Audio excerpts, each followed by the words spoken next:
আসসালামু আলাইকুম ওয়া রাহমাতুল্লাহি ওয়া বারাকাতুহু। সম্মানিত অডিয়েন্স এবং শিক্ষার্থী বন্ধুরা, তোমাদের সবাইকে জানাই ড্রিম প্যারাডাইস টিচিং এর পক্ষ থেকে আন্তরিক অভিনন্দন ও শুভেচ্ছা। সবাই কেমন আছো? আশা করছি সবাই ভালো আছো। আজকে আমি আলোচনা করব নবম, দশম শ্রেণী ও এসএসসি এর জন্য 2025 সালের ময়মনসিংহ বোর্ডে এসেছে এমন একটি গুরুত্বপূর্ণ অঙ্ক, যেটি উক্ত বোর্ডের 1 নম্বরে আছে। এই অঙ্কটি ছাড়াও আমার চ্যানেলে 2025 সালের বিভিন্ন বোর্ডের এসএসসি পরীক্ষা এসেছে এবং বিগত বছরের এসএসসি পরীক্ষা এসেছে এমন অঙ্কগুলো আগে থেকে আপলোড দেওয়া আছে। তোমাদের যাদের প্রয়োজন হবে তারা ডেসক্রিপশন বক্স থেকে লিংক নিয়ে ক্লাসগুলোর সমাধান দেখে আসতে পারো। এই 1 নম্বর অঙ্কটি মূলত অনুশীলনী 2 এবং 3 এর উপর বেস করে করা হয়েছে তোমাদের বইয়ের, কেমন? সুতরাং অনুশীলনী 2 এবং অনুশীলনী 3 সম্পর্কে তোমাদের ভালো আইডিয়া থাকা লাগবে এই অঙ্কগুলো সমাধান করার জন্য। আর সচরাচর দেখবা প্রতিটা পরীক্ষায় প্রতিটা বোর্ডে অনুশীলনী 2 এবং অনুশীলনী 3 থেকে অঙ্ক আসে। সুতরাং উক্ত অনুশীলনীর অঙ্কগুলো অবশ্যই আয়ত্তে রাখবে।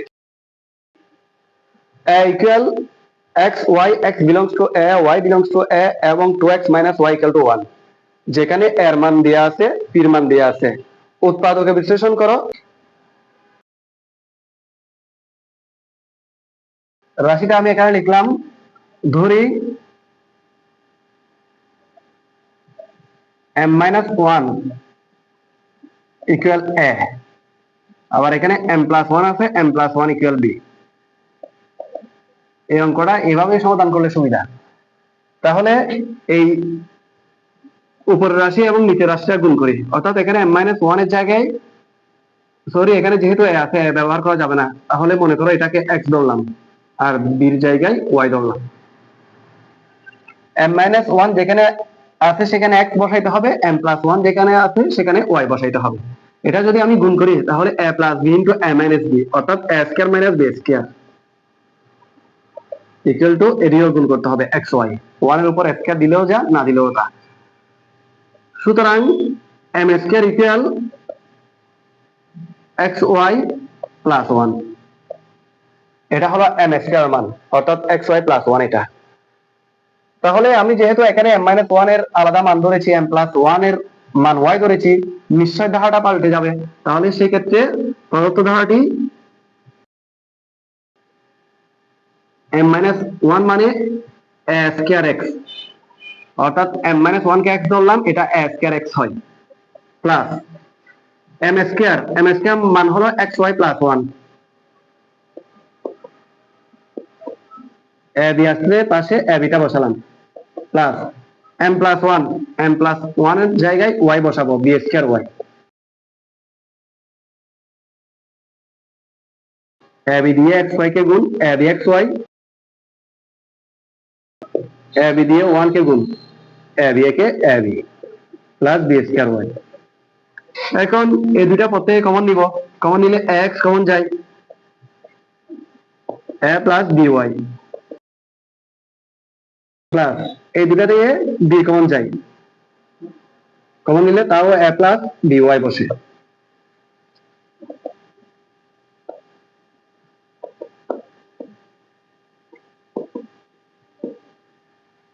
এখন এখানে x এবং y তো আমার প্রকৃত মান না, আমার প্রকৃত মান হলো x এর মান m minus 1 আর y এর মান হলো m plus 1।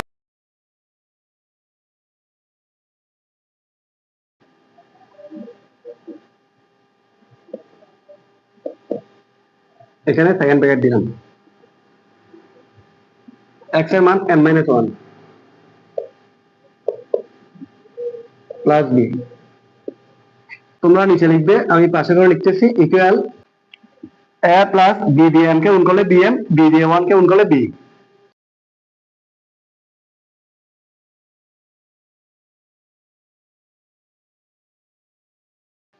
আবার a দিয়ে m কে গুণ, a দিয়ে 1 কে গুণ, প্লাস b। তাহলে এটাই হলো প্রদত্ত ক নাম্বার প্রশ্নের সমাধান। এখন নাম্বারটা নিয়ে কথা বলবো, s অন্বয়কে তালিকা পদ্ধতিতে প্রকাশ করে এর ডোমেন নির্ণয় করো। তাহলে s অন্বয় সম্পর্কে কোথায় বলা আছে, এই যে এখানে এটা এর জায়গায় s হবে, এটা s, এটাকে তালিকা পদ্ধতিতে প্রকাশ করে এর ডোমেনটা নির্ণয় করতে হবে। দেওয়া আছে s equal to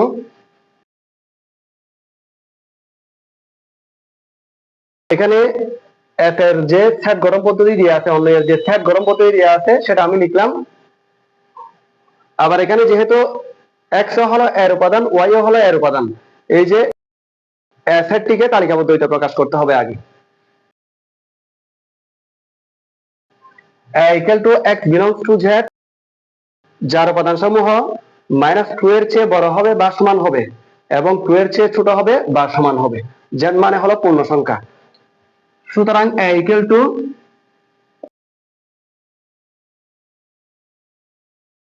-2 -1 0 1 2 পর্যন্ত আসবে, অর্থাৎ -2 এর চেয়ে বড় বা সমান এবং 2 এর চেয়ে ছোট বা সমান। এখানে 2x - y equal to 1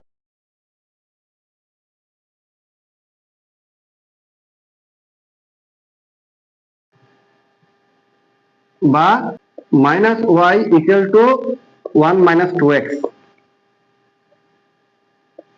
-1 equal মাইনাসটা যদি কমন নাও 2x কে আগে লিখতে পারবে, 1 কে পরে চলে যাবে। সুতরাং y ইকুয়াল 2x - 1, অর্থাৎ উভয় পক্ষকে আমি -1 দ্বারা গুণ করেছি, অর্থাৎ y এর মান হবে x এর দ্বিগুণের চেয়ে 1 কম। কেমন? এখন এখানে উপর দিয়ে লিখবে x এর বিভিন্ন মান বসিয়ে y এর মানের জন্য নিচের ছকটি তৈরি করি বা নিচের তালিকাটি তৈরি করি। এখানে উপরে হবে x এর মান, নিচে হবে y এর মান, উভয়ে থাকবে কিন্তু a এর উপাদান। তাহলে a এর উপাদান ছিল প্রথমে -2, তারপর -1, এরপর 0 1 2। এখন শর্ত ছিল যে y এর মান হবে x এর দ্বিগুণের চেয়ে 1 কম, অর্থাৎ x এর মান যদি -2 হয়, আমি এখানে রাফ করতে দেখো এটা 2x - 1 ছিল, 2 ইন্টু x এর মান হবে -2 -1, এই -2 2 দুগুণে 4 -4 -1, তার মানে এটা হবে -5। ঠিক একইভাবে x এর মান -1, অর্থাৎ এখানে -1 বসবে, -1 এর সাথে 2 গুণ করলে -2 আর -1 এখানে -3, x এর জায়গায় 0 বসবে, 0 এর সাথে 2 গুণ করলে 0, এদিকে -1 হবে, 1 বসবে 2 একে 2, 2 থেকে 1 গেলে 1, 2 বসবে, 2 দুগুণে 4, 4 এর সাথে 1 বিয়োগ করতে হবে 3। এখন এখান থেকে আমি প্রথমে তালিকাবদ্ধ এটা প্রকাশ করব। দেখো x এবং y এর মধ্যে x এর মান সবগুলা তো a তে আছে, কিন্তু y এর মান সবগুলা কিন্তু a এর মধ্যে নাই। এই যে -5 এটা এর মধ্যে আছে, নাই, কেটে দিলাম। -3 এর মধ্যে নেই, কেটে দিলাম। -1 এর মধ্যে আছে, কাটা যাবে না। 1 এর মধ্যে আছে, কাটা যাবে না। 3 এর মধ্যে নাই, তাহলে কেটে দিলাম। অর্থাৎ যে সকল উপাদান এর মধ্যে নাই সে সকল উপাদান y এর মধ্যে থাকবে না এবং সম্পূর্ণ সেটটাই আসবে না, অর্থাৎ এটাও আসবে না, এটা এবং এটা। তাহলে আসবে কি কি? 0 -1 1 1।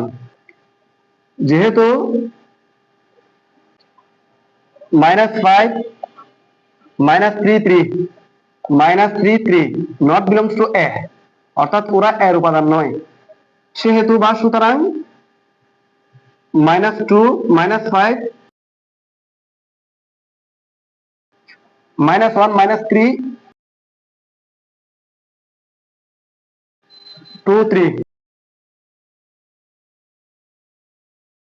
নট বিলংস টু s, অর্থাৎ ওরা s অন্য এরও হতে পারবে না। সুতরাং অন্য s ইকুয়াল টু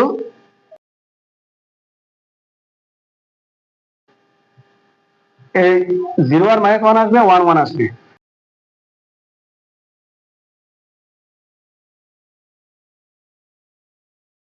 এখান থেকে তোমাকে কি নির্ণয় করতে বলেছে? ডোমেন নির্ণয় করো। ডোমেন বলতে কোন সেটের প্রথম উপাদানকে বোঝায়, অর্থাৎ এখানে 0 আসবে আর এখানে 1 আসবে। সুতরাং নির্ণয় ডোমেন s ইকুয়াল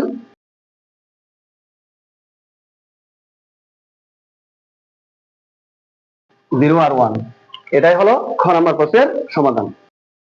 গ নাম্বার, প্রমাণ করো যে p√p প্লাস 1/p√p ইকুয়াল 10√2। সেটা আমাকে এখান থেকে শুরু করতে হবে। দেওয়া আছে p equal 3 plus 2√2।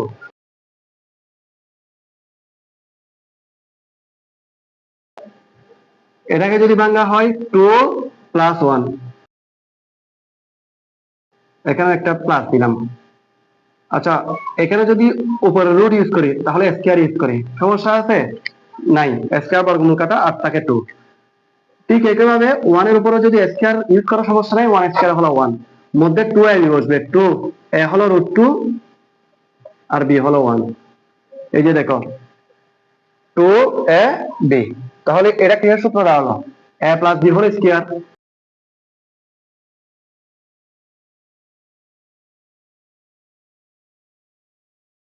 √2 plus 1 whole square, বা স্কয়ারটা যদি তুলতে যাই এখানে বর্গমূল করতে হবে, তাহলে √2 প্লাস 1 হয়।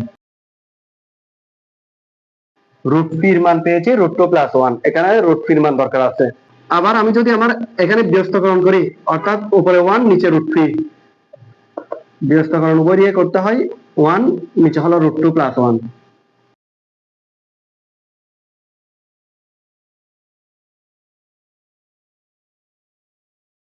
হর ও লবকে √2 মাইনাস 1 দ্বারা গুণ করতে হবে।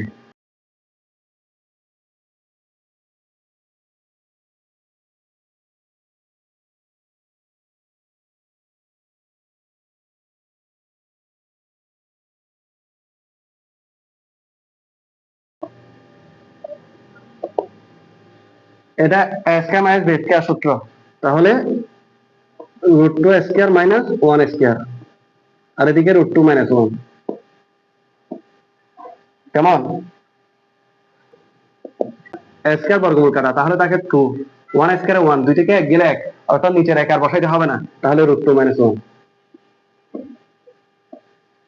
আমরা এখানে কার কার মান পেলাম? একটা হলো √3 মান আর একটা হলো 1/√3 মান। √3 মান হলো √2 প্লাস 1 আর 1/√3 মান হলো √2 মাইনাস 1। এখন সেখান থেকে আমাকে লেফট হ্যান্ড সাইড ধরে রাইট হ্যান্ড সাইডটা প্রমাণ করতে হবে। সেটা প্রমাণ করার আগে √3 প্লাস 1/√3 মান বের করতে হবে আমাকে।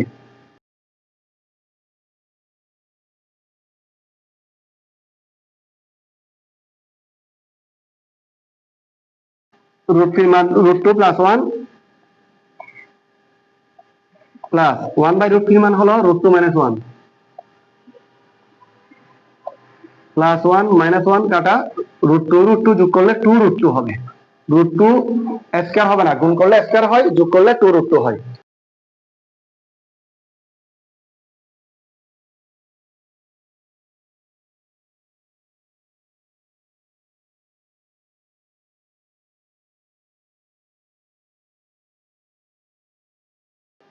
p√p প্লাস 1/p√p, p√p মানে √p হোল কিউব, 1/p√p মানে 1/√p whole cube. a cube plus b কিউবের সূত্র,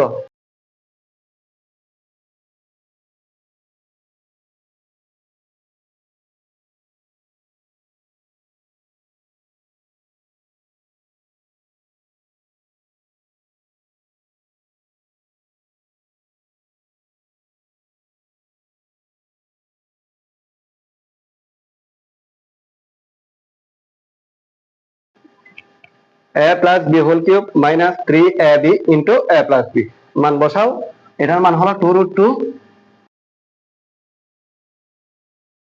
হোল কিউব মাইনাস কাটা 3 একে 3, আর এটার মান হলো 2√2।